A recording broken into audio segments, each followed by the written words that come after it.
I would also like to start by respectfully acknowledging the traditional custodians of this land, the Bunurong Bunurong and Wurundjeri Woiwurrung people of the Eastern Kulin Nation, and pay my respects to their elders past, present and emerging.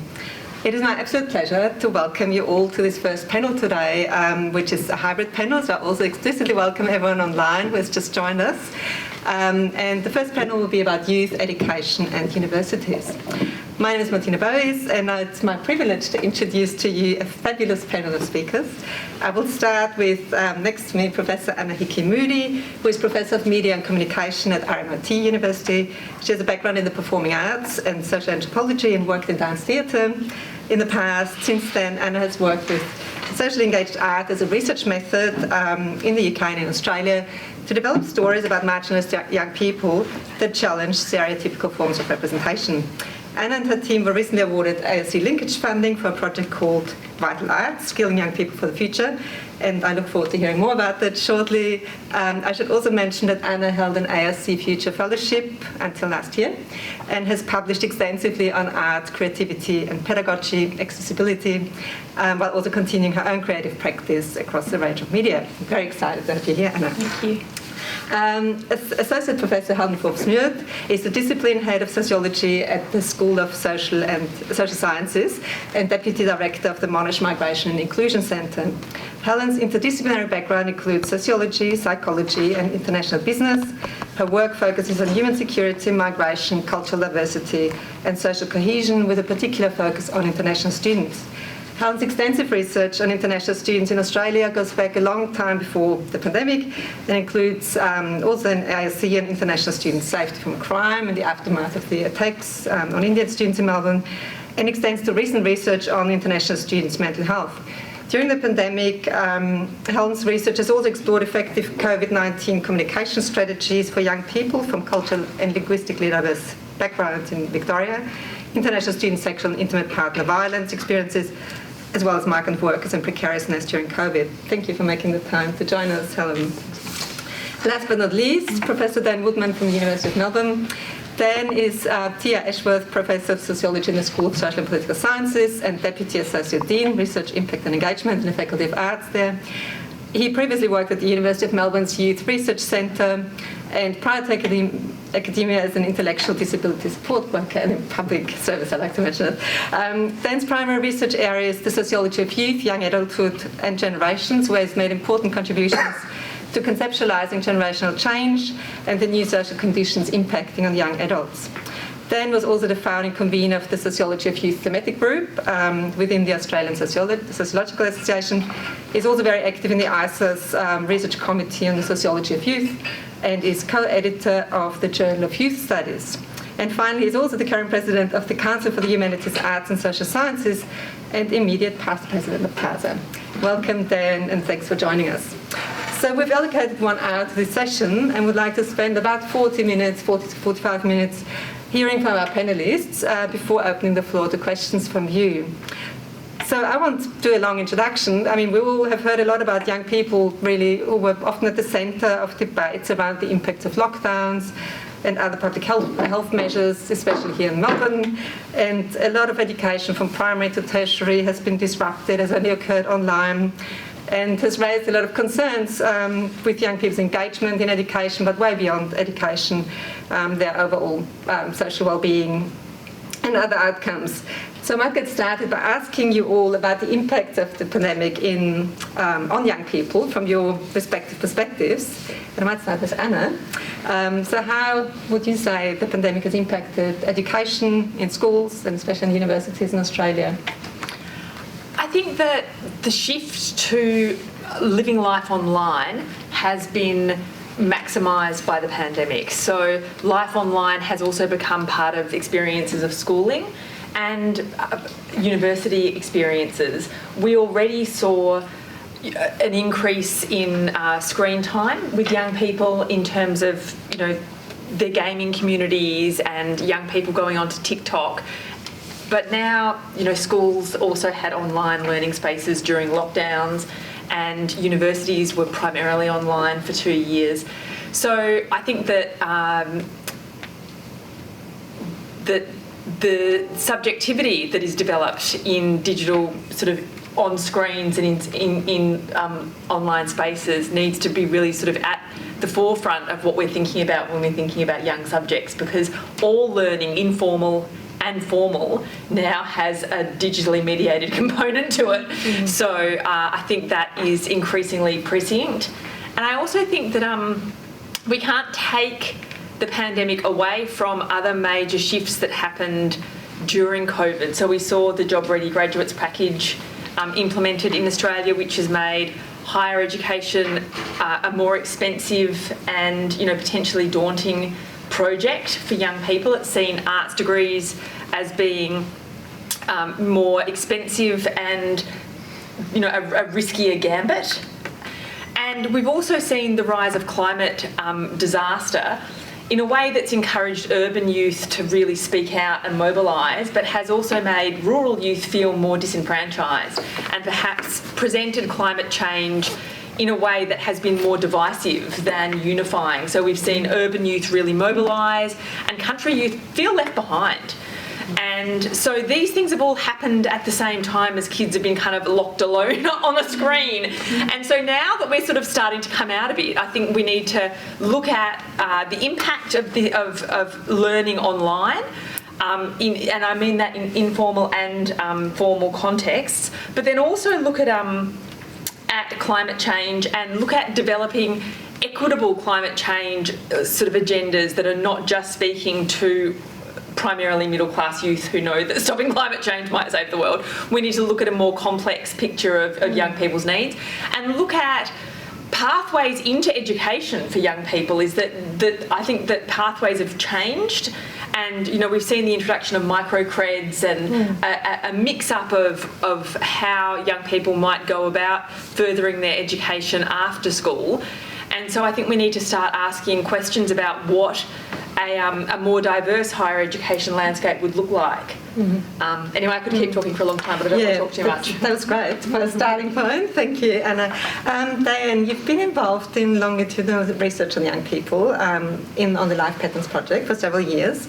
So that has provided your team really with a good sense of change that is going on and has been going on for young people for over time.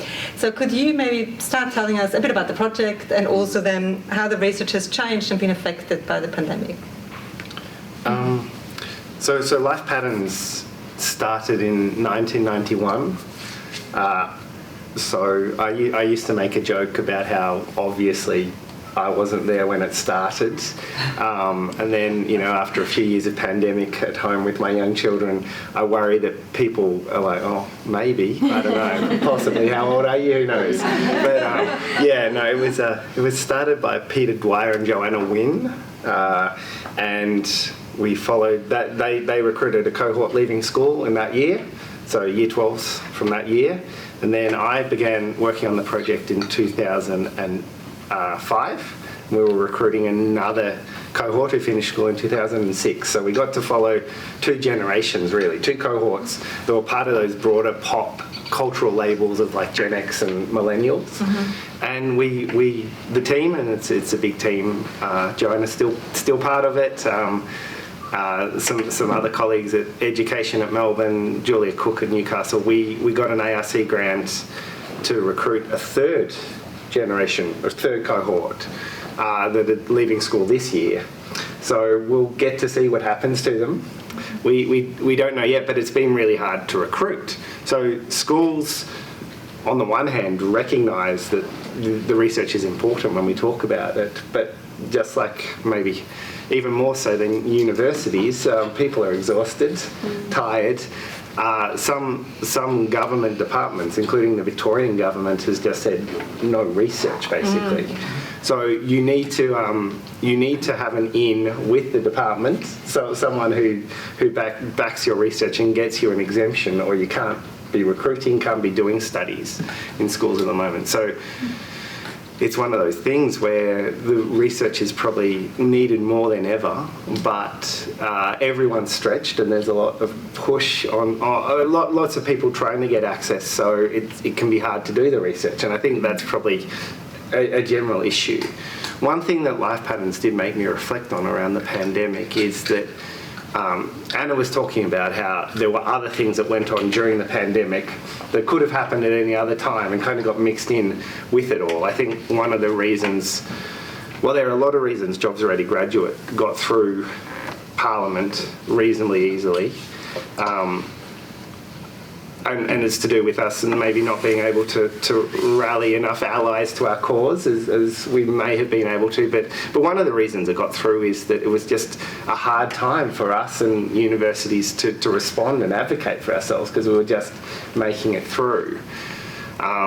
So things went on during the pandemic that exacerbated things or used the opportunity of the pandemic but aren't directly due to the pandemic. But the other thing I'd say is that what's happened over the last few years is that things have accelerated, or more so just those fractures, as well as maybe some of the social connections that lie under the surface were exposed. So it were things that were building up over time or have existed for a long time that we became more aware of. So some of the challenges of the transitions young people face, some of the complex intersection of online and offline, to the extent that that terminology is still right, have kind of gone on from before the pandemic. So it'll be very interesting to see what happens to our new cohort of people in Year 12. But one of the other things I would say is that that's going to be a particular group, and I think the effects, of course, vary just by individual, but also by all the other factors sociologists study.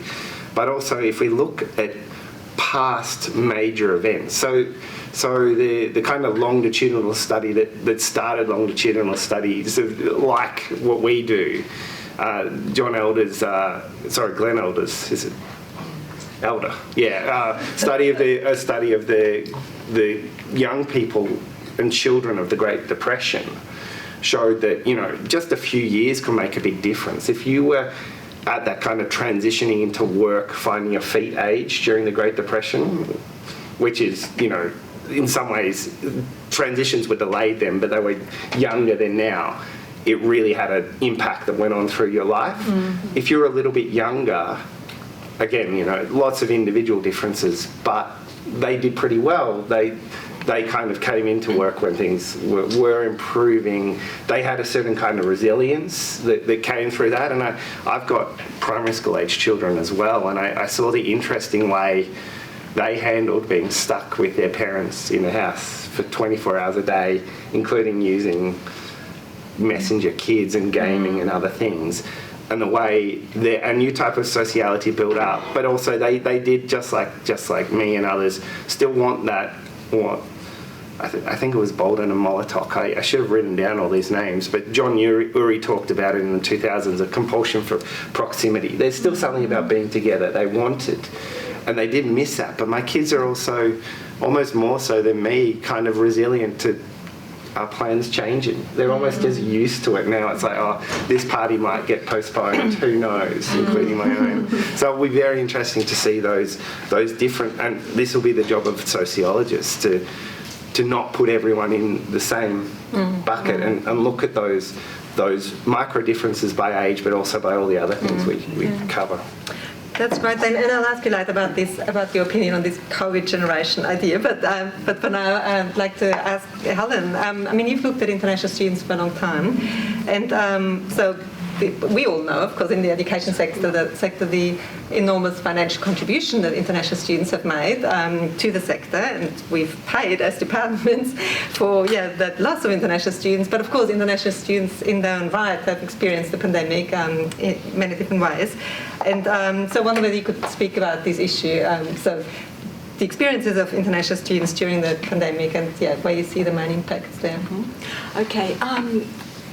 Thank you, and thanks for the invitation for today too. It's a fabulous panel. It's really interesting what happened with the international students during the pandemic, and some of it is expected and some of it not so much expected. We did end up with a large number of the students actually staying here, even though they got a message that it would be better if they didn't. But I think it was something around 73% actually stayed here. And it was probably a big decision. Some of them didn't have a choice. They couldn't get flights home. Others were worried about going home thinking, will I be able to come back? And I think they made, the ones that stayed, I think they made a brave and probably correct choice, even though it was a very difficult time for them, but they would have been out of the country for a very long time. So, thank you. So they, I was in contact with a lot of them during this time, and they were particularly isolated, as we all were. You know, everybody struggled in some way or another. And adding on top of that, living in perhaps a very small apartment or somewhere and not being able to socialise outside of that, they reconnected more with their families. They're often very connected with their families anyway, but it increased that. So it was a bit like during the pandemic, it sort of brought about the reinforcement of some really good things and some really bad things as well. So the connection with their families, they were relying on them heavily, often on a day-to-day basis for support. They reached out a lot more to people in universities as well, which they may not have done in the past. I noticed quite a pattern there. They became much, I see them as a very brave group of people anyway, but they became more adaptable in a way and saying, I'm struggling, and in the past they would not have done that. That shift had started to happen before the pandemic, but you know, as we know, the pandemic exacerbated pretty much everything. And so they were reaching out for a lot of help, and they're still doing that. And this applies to all of the students I've found in the classes, not just international students. But recently I asked my group of students that I have, and I have about 50% internationals, and I just sort of said, oh, how's everyone going? You don't actually really have to tell me, but just give me an indication. You know, make a hand sign or pull a face or do something. And so many went like this. So they're okay. So they did okay, but they're still struggling. And I think that this next decade or so is going to be a sociologist's dream in terms of this is when it's all going to come out, and we've got so much to look at if we can find the energy to do it, because everyone's pretty worn out, and have a lot of demands on them. So the issues that came out were mental health. Those issues are not new, but they really came to the fore, and it meant the students were felt more comfortable in saying, I have issues, because everyone was having issues. So it became the norm. We need to revisit what we looked at many years ago. We need to look at student housing and the support systems and come up with a whole suite of best practice ideas, because there's so much good stuff happening out there, but a lot of it's ad hoc and very random. So we need to revisit all of that and look at it, because these students need more care, more looking after than they ever did in the past. Yeah, thanks. It's really interesting. I mean, listening to you, and we hear sociologists increasingly stating that not everything that has happened has led to novel, discoveries, but we see a lot of exacerbation of what was known before, and yet there are some changes that that get people to think about a new generation. So maybe I'll start with Dan here also. To which extent, are things new, or to which extent, do we actually just see something that we have known before again? Oh, so is that generation? That's a big question that at least probably sociologists could talk about for a long time. Yeah, so not long after the pandemic started, people started to run sessions or try to lock down the label of a COVID generation. And like all these labels, it was fairly nebulous or blurry exactly who was captured by it.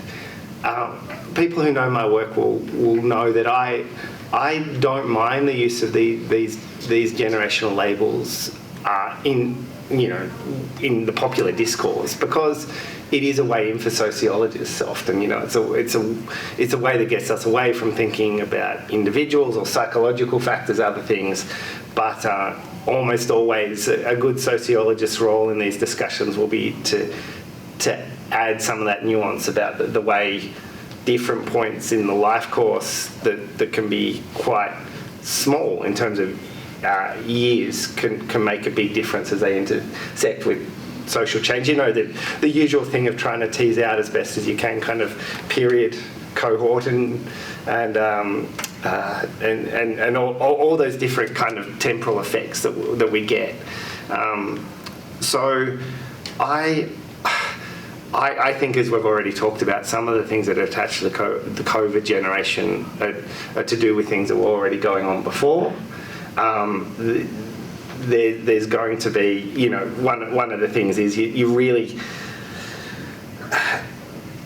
prediction of the longer term is a mug's game we probably best leave to economists who seem to be happy to do it. But we've got to kind of follow the way that the people respond in different creative ways based on their social positioning to the world they find. But, it's like at the start there was a lot of talk, rightly, about how young people's employment was affected significantly by the pandemic. The areas they worked in were places that were affected. They were often at risk of getting the COVID in those early stages because of the work they did. But then, again, it's not for every young person, but for some, opportunities opened up because the labour market tightened up in the way that it did.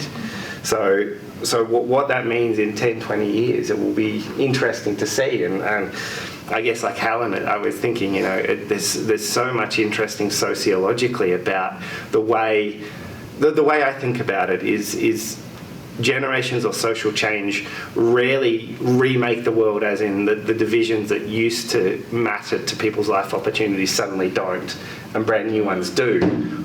That basically doesn't happen, but the way those divisions and the way those capitals in Bourdieu's terms play out does shift, and that's kind of our job, to look at how the mix is shifting. And we need the energy to do that exciting research, but we probably also need the funding and the good jobs for sociologists to give them time to do research. I think there's lots to be optimistic about in terms of people being interested in the social sciences and sociology.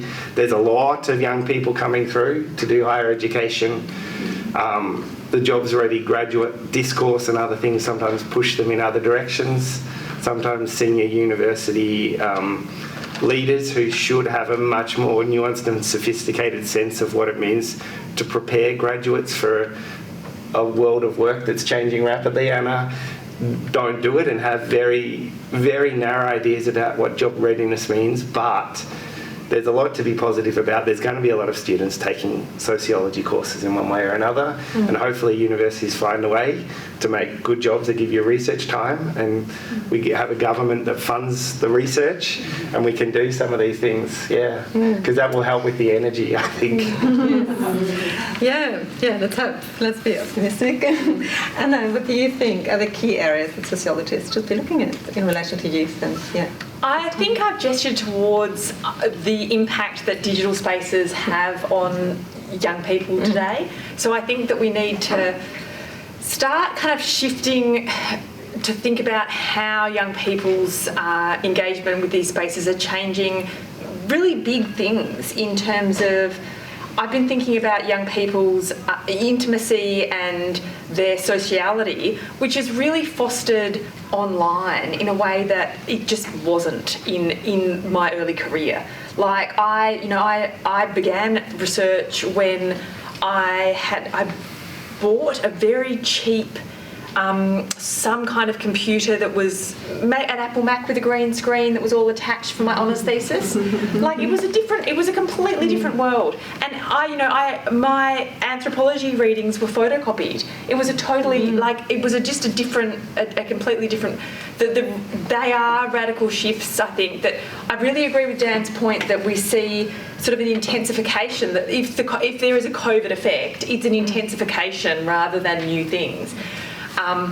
And the intensification of anxiety, which Helen pointed out, and the normalisation of that, which I think is really great.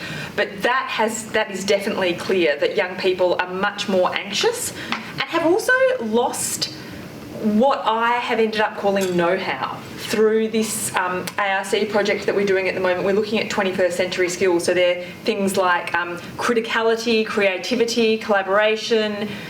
And in working with our industry partners, that we sort of say, how do you see these 21st century skills come up in your workplace? What does that look like? And the word that I've used to try and describe what our industry partners are talking about is know-how. So there's a bit of an embodied sense of knowledge there. So it's not just intellectually comprehending what needs to be done. It's kind of having the chutzpah to do it, having the embodied confidence. It's not just thinking it, it's doing it.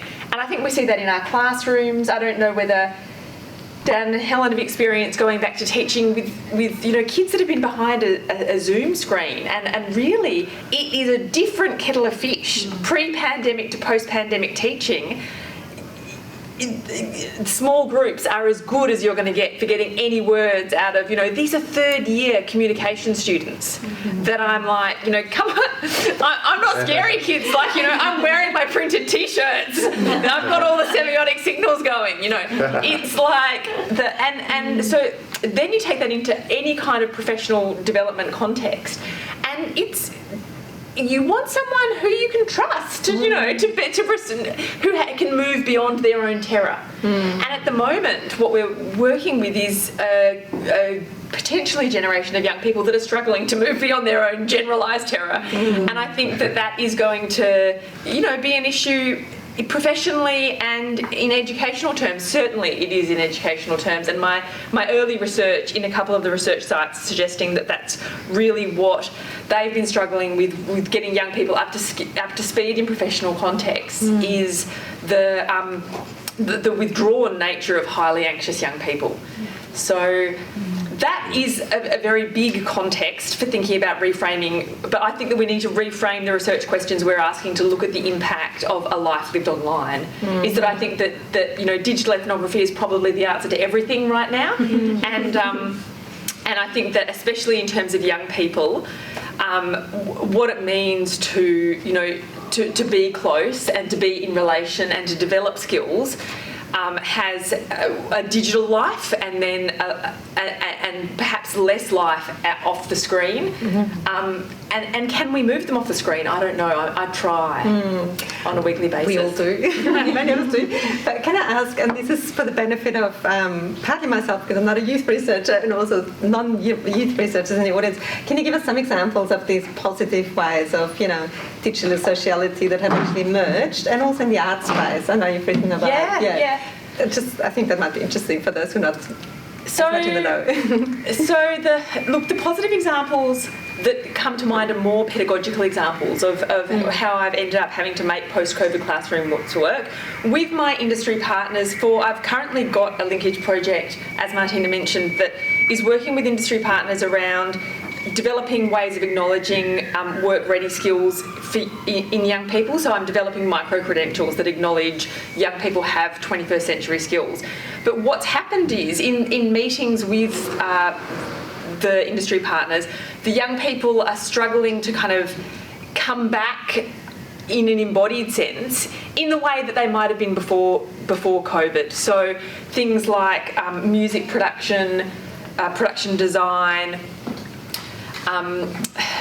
playwriting, and sort of embodied practices are more difficult for young people to inhabit, I suppose, and that things like podcasting, TikTok, and kind of music production, the more technical side of creative arts practice has boomed, and we see that there is a direct commercialisation of things like marketing and music and TikTok, and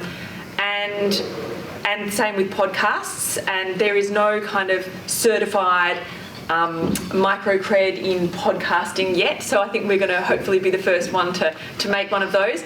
But I think that employers are struggling to support young people in feeling comfortable in their own skin.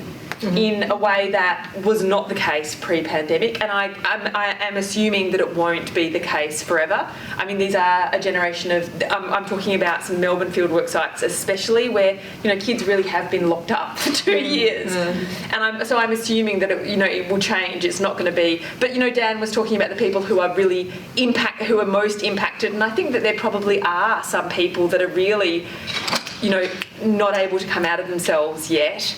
And certainly, I think that just having support for these young people and engagement with them is all we can do right now. Thanks. Maybe Helen, would you like to say something about what we need to understand better as sociologists of young people, or in particular international students, over the next few years? Okay, I think we probably need to accept that they have been profoundly affected to the extent they won't come back to what they were. I don't know that any of us will when we've had such an experience, because, I mean, what's it take 3 days, doesn't it, to form a habit? We had 2 years of, you know, being locked down and living in a very different way. I often find myself even sometimes going to do things and then I think, oh, I actually don't have to do it this way anymore, I'm not locked down. So it's that reminding yourself after this pattern has been really entrenched. So with the students, it's about trying to get them back into the classroom, and while we know we need to go to the hybrid presentation of everything, and that having online is fantastic and was all just put on turbo and what we should have done a long time ago. I think we also need to be careful that we don't make it too easy to make that to be the only choice. And because how easy is it when something's on that we can go in person to, which we've been longing to do for 2 years or more, and then it's pouring rain and there's an option where you can do it online, you can brush your hair and go click and you're there. It's too easy, isn't it? So I think I don't know what the exact right balance is, but to somehow really make it a bit more that for people to take on that responsibility to try and get back into some sort of normal living where we'll be social beings again. I think that we're creating these IT robots that are, you know, we don't want it. We need it to be part of the world, but we don't want it to take over completely. Which, you know, I felt when I got in here this morning and I saw people and I was so happy. So we need to create those situations and make it easier for people to do that and for that to be the right choice for them. Yeah. Thanks. Maybe Dan, so you've talked before about how it's not really all that new, and yet there's this hope that all this kind of burgeoning interest in sociological research. So what for you, what are these key questions or new, you know, projects that you're conjuring up in that space? So what should we think about, and where has your interest shifted?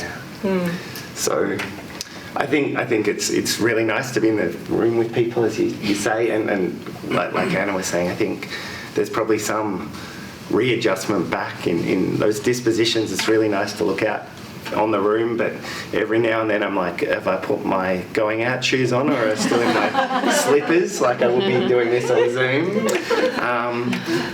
So I think everyone is readjusting, and it will be hard. I think also you need to be reflexive in the sense that I sometimes forget that the rest of Australia, like I was in Brisbane, which was like, you know, going to Europe a couple of weeks ago, you know, in terms of how big a trip it felt, because I hadn't really travelled anywhere for a long time.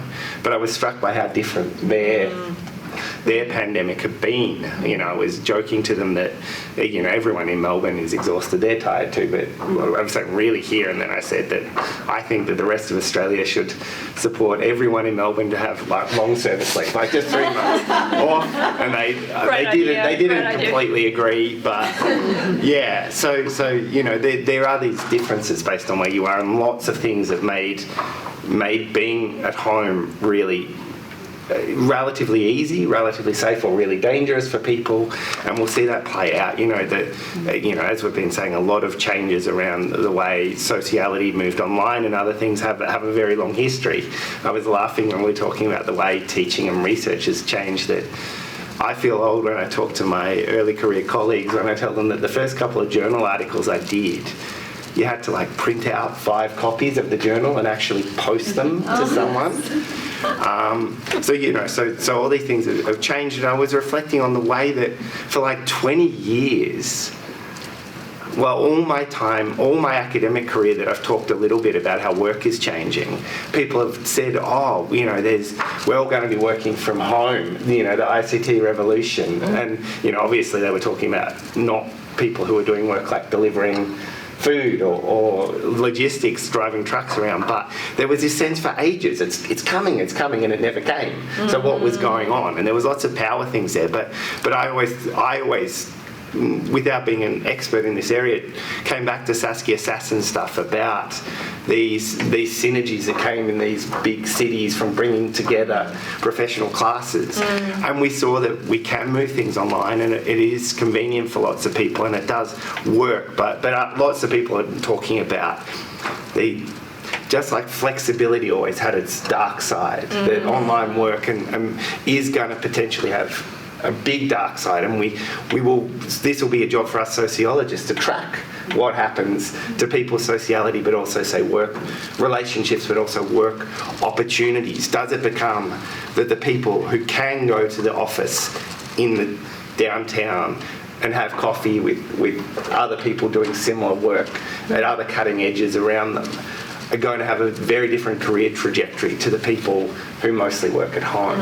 And there's big opportunities, I think, for people at work through us having that flexibility to work at home when we can, but also these real dangers that sociologists should be kind of bringing to light and also tracking over the next little while. Yeah, absolutely. Anna, has your research shifted in the course of the pandemic? And I know it has, but with them. Yeah, can you talk about it? I ended up working on climate change a lot more than I had expected to during the pandemic. So I was doing my future fellowship field work that was a multi-sited ethnography for the years leading up to the pandemic, and I was lucky in that I was fairly fast off the bat and had almost finished my field work by the time the pandemic struck, because as Dan said, all the schools have closed down, and I've got the letter from the Department of Education saying, no more. And a huge amount of my data was about climate change, because I worked with young people around what really matters, and what really matters to young people is climate change. And so the communities that I was working in were largely religious communities, so they were super diverse and in low socioeconomic areas in the UK and Australia. And obviously faith systems were part of what we looked at, as were migration stories and family histories, geographies of belonging, and climate change was the number one response from young people. And I started thinking about climate, like they believe in climate change and the end of the world in the same way as their parents believe in life after death. And so I then started looking at how climate change discourses work in Australia, and the classed and geographic kind of aspects to those discourses, and who has access to believing in a better future. And I was funded to run a small project that I call Youth Carbon Cultures with my colleague David Rousseau and Amy Cutter-McKenzie-Knowles. And this is understanding really the kind of carbon economies, developing carbon literacies in young people. So especially young people who aren't part of climate change movements already, who are, we're made of carbon. Carbon economies are part of everything that we do. It's not so, thinking about climate change isn't necessarily the same as thinking about the different carbon cultures that we belong to, but there are relationships between them. And some young people in Australia are part of cultures that don't believe in climate change, or that think climate change are urban discourses that rich people like to sort of say about country people. And so a lot of my research in the last year has been with young people living in rural areas who have carbon heavy lifestyle practices. So they like doing dirt bike riding or custom car riding, or are into fast fashion, things that we might think about as not necessarily being sustainable practices, but they are practices that are still continue to have popularity in a time when climate change is accepted as science by a large part of the community. So if we want to change people who don't necessarily believe in climate change, we also need to understand their sort of systems of attachment, why they do what they do. And I think that really we probably need a multi-sided ethnography of the super rich and of all the people in Qatar who make a lot of money off oil mining. But at the same time, we need to understand resistance to changing enemy economies and think about what a just energy transition would look like for people in rural areas, in cattle farming and coal mining areas. What does just energy transitions look like in these areas? So that's what I've been trying to work with young people around. Very exciting. Hopefully exciting, yeah. It's interesting. And important, not just the... It's complicated, yeah. We've heard from such a kind of breadth of sort of foci from you all. Would you like to respond to each other, ask each other questions before we open the floor to everyone else's questions? You might... Good opportunity to do that in person, but already please have a think about your questions and also our online audience. I think you can just post these questions in the chat, please, and Matt will read them out to us. Yeah. I'm seeing quite a lot of synergies across, even though we work in very different areas, like you're talking about doing work in rural areas and so forth. So I've been doing that as well, and then youth sort of cuts right across as well. So absolutely. Yeah, it's just really interesting how we sort of, and I think sometimes, like with my work, I always get associated with work on international students, and even though I've done work in regional Australia and looking at other vulnerable communities, that doesn't even sort of rate the international students as, how we all get put in our little boxes about the type of work that we do. But it's just really interesting hearing from Jane and Anna about their work as well, because I'm thinking, I've done some work in that area as well. Yeah. I felt like we were all definitely sort of talking about young people having had some impacts of the pandemic in terms of mental health and bringing up things that were underlying. I think turbocharged was the word that Dan used. Turbocharging some of the effects of online culture with the increase in anxiety, and I think also the increase in the kinds of communities that young people belong to. Like, I think that's kind of shifted a bit in terms of things like some of the Discord chats and some of the parts of life that young people now belong to that I think kind of have relationships between adults and youth that are maybe not what they used to be before the pandemic. Like, I feel like young people are in spaces that are adult-child spaces that couldn't exist offline, and I think that's quite different. Yeah, I've sort of felt that it made people be a bit more bold in some ways and want to look at their identities and where they belonged and what groups they belonged to and so forth. So that's something that I've found really interesting that's come out there.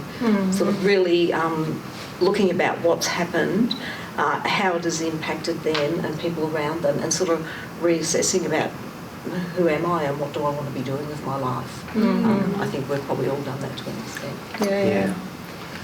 Well, I think the stuff on climate change is really interesting. We ask people about major issues in our study, like lots of people do, and of course climate change is right at the top.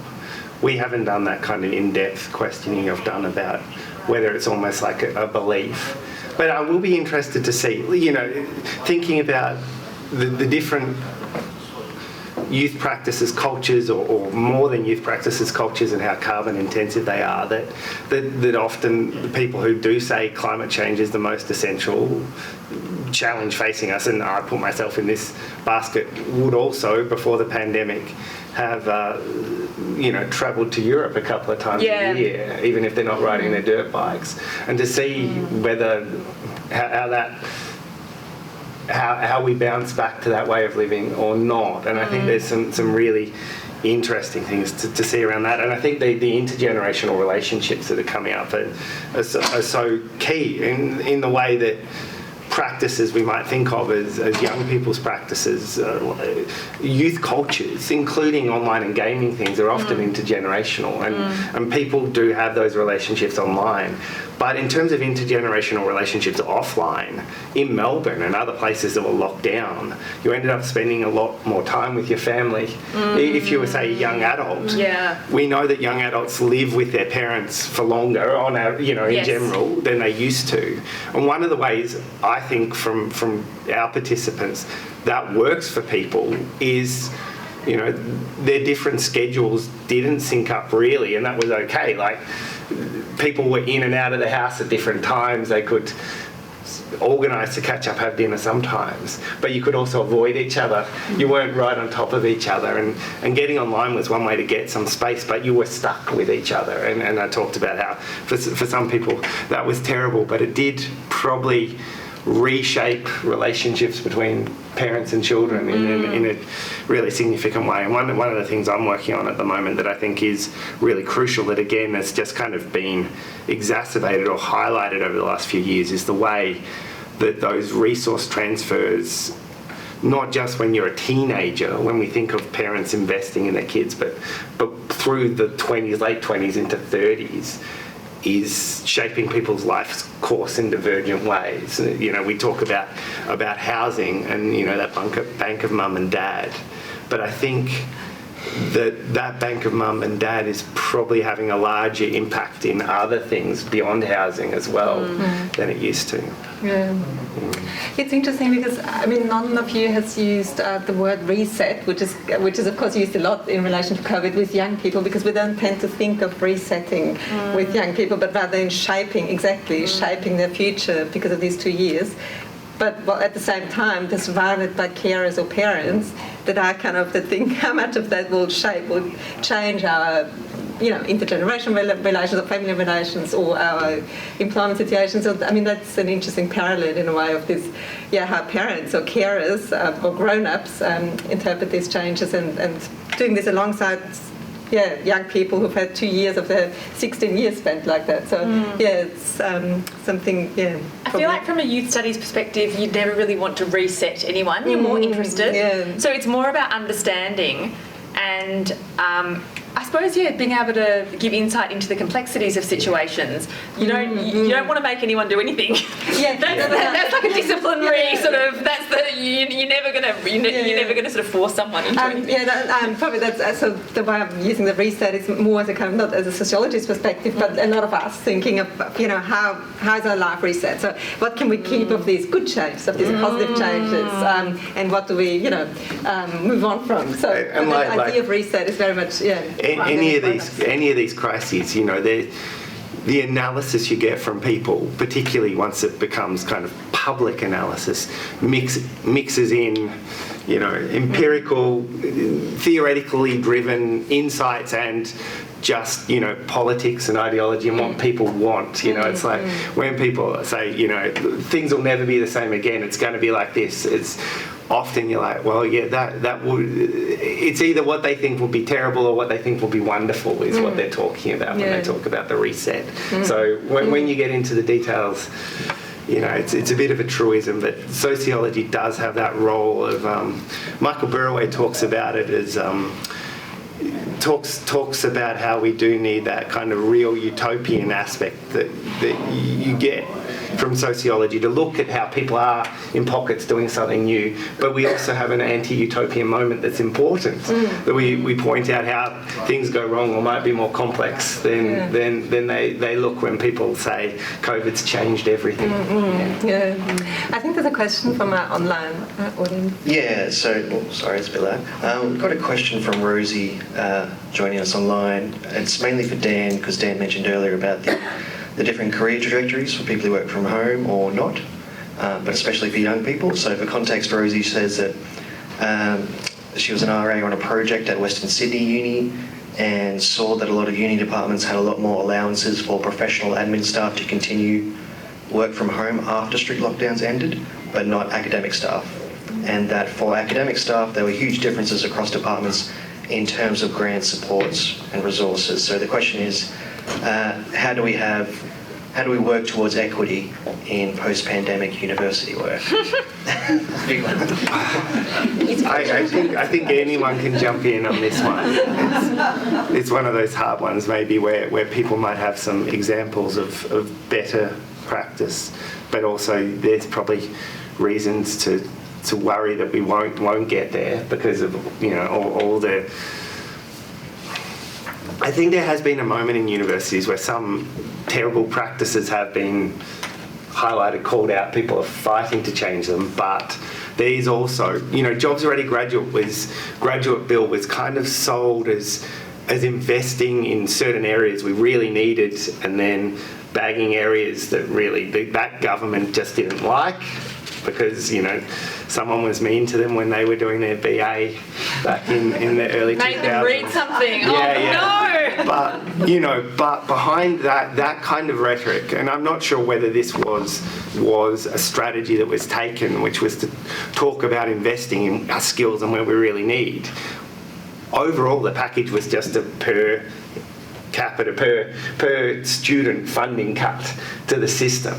So we'll have to see. There's going to be lots and lots of people to teach, I think, but how we can make sure that there's good jobs attached to that work, it's a challenge. And also, there are those inequities across the systems, but across different universities, but even just randomly within different faculties or across parts of university. And I think, as I was saying, we want to be able to give people the flexibility they need to make work accessible for people who can do the work really well if it's tailored around them. But there's also a risk, I think, that particularly with the way insecure contingent work might build up to something more in a career, being around and turning up and meeting people face-to-face has been and will be still the way some of that unfolds. So what happens to people who choose to or need to not do that face-to-face things? How do we make sure that they have career paths as well as making sure that works there for people who need it? Sorry, I'm not giving, it's complex. I think there might be a point around the kind of funding models for the arts as well that we could add on to, because of course I agree with everything Dan's saying, but I think that one of the other things that is embedded in the question, if I'm hearing it correctly, is that the arts might be a slightly more competitive space than other spaces, and I think part of the reason for that is that, for example, if you are working in engineering or if you're working in soil science, there are a range of different opportunities for funding that extend beyond the ARC. When you're looking at arts and humanities, the ARC is really your only major funding source, and there you're competing against, neuroscientists or, robotics and engineering, like a whole range of different disciplines. And while research funding is not the be-all and end-all of university funding, obviously, it does support infrastructure, and it supports the creation of short-term positions, and so that has a trickle-down effect. And I think that if we had social sciences and humanities council for research funding, where the sociologist was competing against the cultural geographer, and that was decently funded, we would be in a much stronger position. I think that, and a change to the Job Ready Graduates package, which has unfairly taxed. An arts degree is more expensive than a medicine degree in Australia. That is ridiculous. Critical literacy should be a young person's right, and certainly I want everyone to have critical literacy. I don't necessarily want everyone to be my GP, and God bless my students, I don't think they should all go on to medicine, but I do think that that making an arts degree more expensive than a medicine degree is abominable, and that should never have happened. So I think that there are big picture things that end up trickling down into, no, we need you all on campus, or whatever it was that was so, that there was clearly the sense of pressure, and it's for a really real reason, which, we can try and change, but it's something that's a lot bigger than just, one department or one workforce. Thanks. Any questions in the room, Brian? Maybe wait for the microphone. Thanks. Thanks, guys. That is a little bit loud. It might be a bit of a rambling kind of question, but I really gravitated to that idea of emotional kind of resilience versus, practical, the lack of know-how. So I'm kind of wondering, do you see, where do you see it kind of going? So it seems that you can either be quite withdrawn, or you can use that kind of emotional resilience to kind of build character. So I'm kind of wondering, will one kind of overtake the other? So will more people become withdrawn and, potentially withdrawn with the upside of being more emotionally resilient and in tune versus, actually using emotional resilience and their being in tune with their emotions to connect with people and develop empathy. So I guess the question is, do you see it as character building or character destroying? So again, apologies for the kind of rambling question. I hope it made sense. I see that we all need to do is allow people to evolve and survive first before they want to make any drastic changes to their life, and just come to terms with everything that happened and learn to adapt to that. So, and some of the work I'm doing, not just on international students, but on other vulnerable communities that have been affected by bushfires and other natural disasters, looking at this resilience and what social circumstances help build that in different cohesive type communities, or communities that are not so cohesive, but what works and what helps people sort of recover in different areas. So I think it's probably really important to let people have that time, and I feel that's what I'm seeing in my students as well, is that it's had such an impact on them during the pandemic that they do need time to recover. I think probably we might feel like we've all recovered, but every now and then we get a bit of a reminder that we actually haven't, and that there's sort of little things sort of going off that we have to sort of continually readjust. So I think probably one of the best things that has come out of it is that normalisation of saying, hey, I need some help, or I need some support, or that feeling anxious and so forth, and that people are thinking it's actually okay to say that because pretty much everyone's been impacted in some way, and for them not to feel othered by being in that particular group that's struggling a little bit. So I think it's a really important question, and I think we need to allow time, and we don't know how much time that's going to take, but I think we need to be really kind and considerate about that and let people work their way through it. Thanks, Helen. Dan or Anna, would you like to comment on that question too?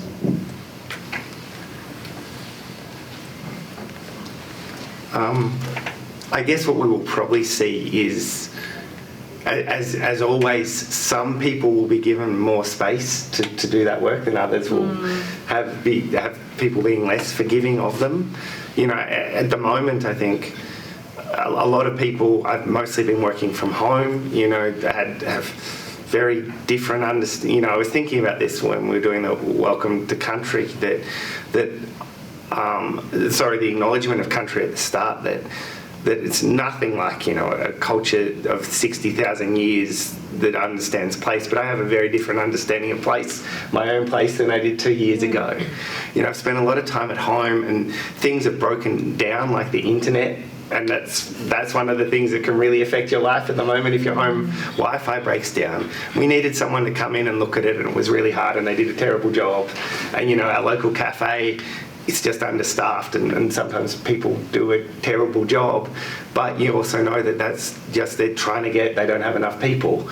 And my partner and I were getting frustrated, and then when we were talking to each other about how we're probably doing a terrible job in our jobs in lots of ways. And, you know, that it's good, at least a point. So I'm doing a reasonable job today, I think. But, you know, it's there was that sense of, you know, that's what it is and that's all right. You know, still that frustration was there, and at points the little things can just build up and you can't deal with them anymore. But that sense that, oh, you know, this is how it is. And I'm not sure how long that will last, how widespread it is. But one of the things we'll see is that it will take people time, and some people will be given the time and support and other people probably less so. Yeah, thanks. I would have, but I think we should focus, and we could probably have a little bit more if you want. maybe I just add one more question in the mix, which really connects to something that Anna was talking about before, also how we come to this, and then how we come to this also not just as researchers of youth and young people, but as people who live with them or who teach them, who try to consult them and so on. And I was wondering to which extent this experience changed also your approach to really being a practitioner in the education space, not just in terms of the methods we use to get students to actually talk. I mean, I'm happy if they contribute by chat, and that's a way of talking. But also even to look at our role as educators. And no, this is something that you engage with in your scholarship. But yeah, whether also Helen and Dan, whether that has actually changed how you look at your role as an educator of young people over the last 2 years. It probably hasn't changed mine dramatically. I feel I've always tried to give students different ways of communicating, and I don't mind whether it's in a conversation or if they're particularly shy, if they'd rather just write an email or something. I've normally tried to always do that. I think I'm probably more kind now, even more so. I allow much more of that. So I think there's a lot more generosity coming from, and I think that probably applies to most educators in the sense we're much more understanding. I think our expectations, the students' work has been great, but our expectations on what they need to do about turning up, there's so many more students that get very long extensions for submitting their work, which shows that in the past there would always be a certain amount. Well, that's just pretty much everyone now, and we're just like, oh yeah, well that's just the way it is, and not worrying about things like that too much. So I think there's probably, for me, I haven't really done anything particularly different except for perhaps online communication with some students who did go home, who were then struggling with home life in another country, sort of saying, Mum and Dad won't give me a break, I need to talk to someone, so they'll sort of write and want a consultation with you. So sometimes you end up playing the role of a counsellor, which I'm not trained to be doing that, but just as a support system, and then you can help direct them to the right areas. So I think probably we've had a bit more responsibility put on us to take on a number of different roles as well. I feel like and I did mention this earlier, but the informal learning environments are something that we need to think about as sort of as sociologists and as educators and as parents. And I think that they, in some ways, can be they're more available to study. It's not like going to hang out on street corners, like learning to labour kind of style.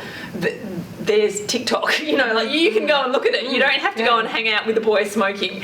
So I do think that actually, even if I think back to like my postgrad sort of field work, I was really hanging out with young people that like I was 10 years older than them. Whereas now it's sort of like you can look at the kind of cultural texts and products that young people are making in ways that are much more available.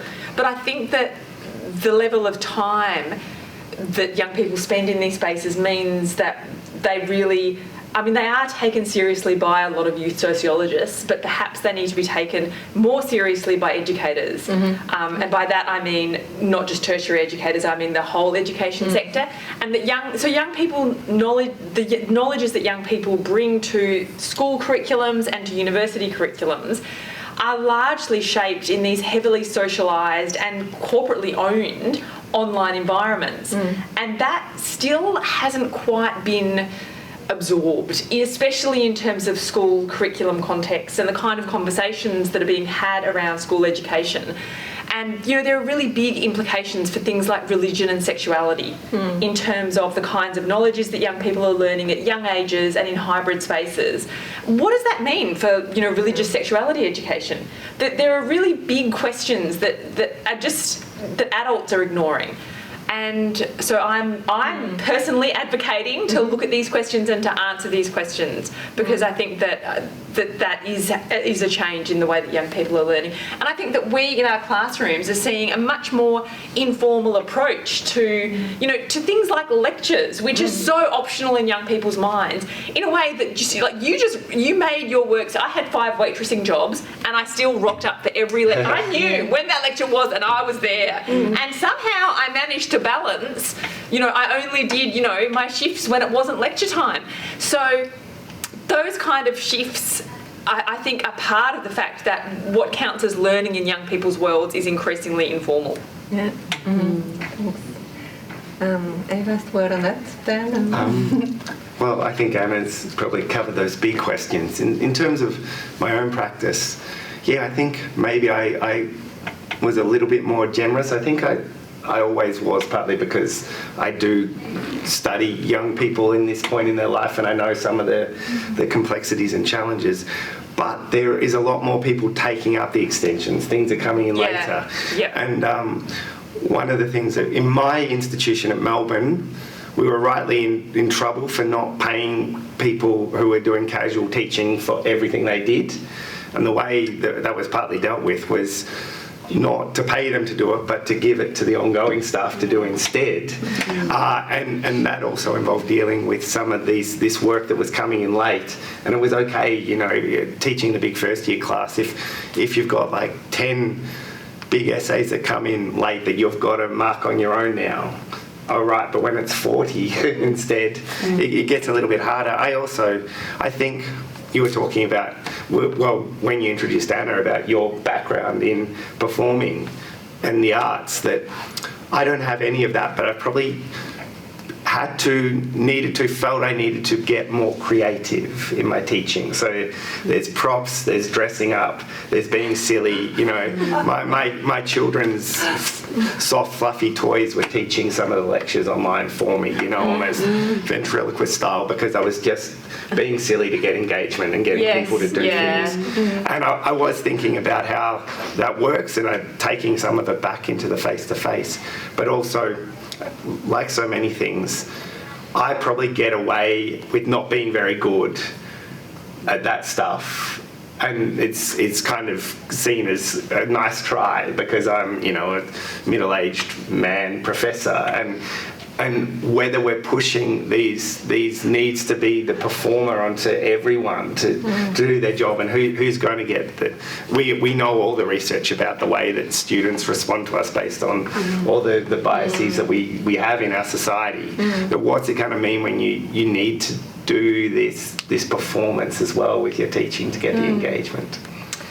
Yeah, that's a work for all of us to do.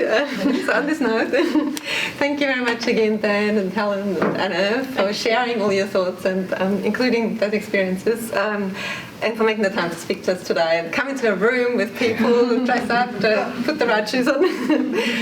We have boarding tea now, and we start again at 12. And what else? And we have, of course, 2 exciting panels in the afternoon, on employment and care and digital spaces, where we expand, I'm sure, on some of the discussion here. So thanks very much. And Thank you, everyone.